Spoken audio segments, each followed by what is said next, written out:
नमस्कार दोस्तों, आपका स्वागत है हमारे यूट्यूब मंच पर। आज की वीडियो में बात करने वाला हूँ एक ज़रूरी फर्म के बारे में, एसेट डिक्लेरेशन फर्म, जिसे देसी भाषा में कहते हैं संपत्ति ब्यौरा फर्म। दोस्तों, यहाँ पर लोग पूछते हैं ये फर्म क्यों भरा जाता है, इसमें क्या क्या जानकारियाँ देनी होती हैं, गलत जानकारी देने पर क्या होता है। तो वीडियो को आखिरी तक देखिए। आज सब कुछ आसान और देसी भाषा में बताने वाला हूँ। संपत्ति का ब्यौरा फर्म क्या होता है? दोस्तों, संपत्ति का ब्यौरा फर्म ऐसा फर्म होता है जिसमें आपको अपनी चल और अचल संपत्ति की जानकारी देनी होती है।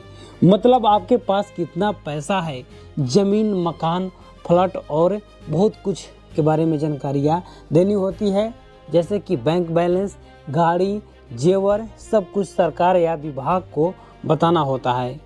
पहला सवाल कि इस एसेट फर्म को कौन कौन भर सकता है? तो ये फर्म आमतौर पर भरते हैं सरकारी कर्मचारी, शिक्षक, पंचायत नगर निकाय प्रतिनिधि, चुनाव लड़ने वाले उम्मीदवार, कुछ चुनावों के लाभार्थी भी इस फर्म को भरते हैं। कई बार ये फर्म हर साल भरना पड़ता है। दोस्तों, इसके बारे में पूरी जानकारी देने वाला हूँ कि संपत्ति का प्रकार कितने प्रकार के होते हैं, ये भी आपको जानना जरूरी है। अचल संपत्ति, इसमें आपका आता है मकान, जमीन, फ्लैट, दुकान, ये सब इसमें आता है।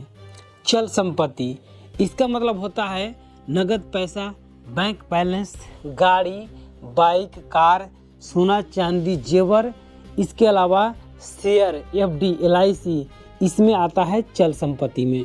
अब बात करते हैं कि एसेट फर्म में क्या क्या जानकारी देना होता है। तो दोस्तों, सबसे पहले तो आपको व्यक्तिगत जानकारी प्रोवाइड करना होता है, जैसे कि नाम, पद का नाम, नौकरी किस डिपार्टमेंट में लगा हुआ है, पता, मोबाइल नंबर, सब कुछ दर्ज करना होता है। इसके बाद अचल संपत्ति का विवरण आपको दर्ज करना होता है, जैसे कि जमीन, मकान कहाँ है, कितने क्षेत्रफल की है, कब खरीदी है, कितना कीमत है आज के वैल्यू में। अब उसके दूसरे नंबर कॉलम में चल संपत्ति का विवरण भरना होता है। इसमें बैंक बैलेंस, कितना पैसा है, गाड़ी कितना है, सोना जेवर लगभग कीमत कितना है आज के समय में, वो सब दर्ज करना है। अगला सेक्शन आता है कर्ज और देनदारी का, मतलब कि बैंक लोन, पर्सनल लोन, इसके अलावा किसी से लिया है उधार, यहाँ पर आपको बताना होता है। छुपाना नहीं है, साफ साफ लिखना जरूरी है। जो चीज़ आपके केसेज में नहीं है वहाँ पर आप नील डाल के छोड़ देंगे। तो दोस्तों, आजकल कई विभागों में ऑनलाइन भी इस फॉर्म को भरी जा रही हैं। ऑनलाइन भरने के लिए विभागीय डिपार्टमेंट के ऑफिशियल वेबसाइट पर जाना होगा, लॉगिन आईडी से आपको लॉगिन करना होगा और भर के सबमिट कर देना है। अब बात करते हैं कि इस फॉर्म को डाउनलोड कहाँ से करें। तो दोस्तों, इस वेबसाइट पर आपको आना है, वीडियो के डिस्क्रिप्शन में लिंक अवेलेबल है, डायरेक्ट आप विजिट कर सकते हैं और आप इस फॉर्म को डाउनलोड कर लीजिएगा।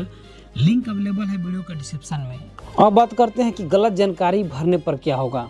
दोस्तों, यदि आप गलत जानकारी देते हैं तो अभी तो फॉर्म पास हो जाता है, लेकिन कभी कभी ऐसा होता है कि आप कहीं लफड़ा में पड़ जाते हैं, आप अपने ज़मीन जायदाद विवाद में, और वहाँ पर शो करते हैं और विभागीय हेल्प लेते हैं, तो वहाँ पर आपको मदद मिलने से रहा, क्योंकि आपने तो सही जानकारी दिया ही नहीं, उल्टे आपके ऊपर भी कार्रवाई होने लगता है।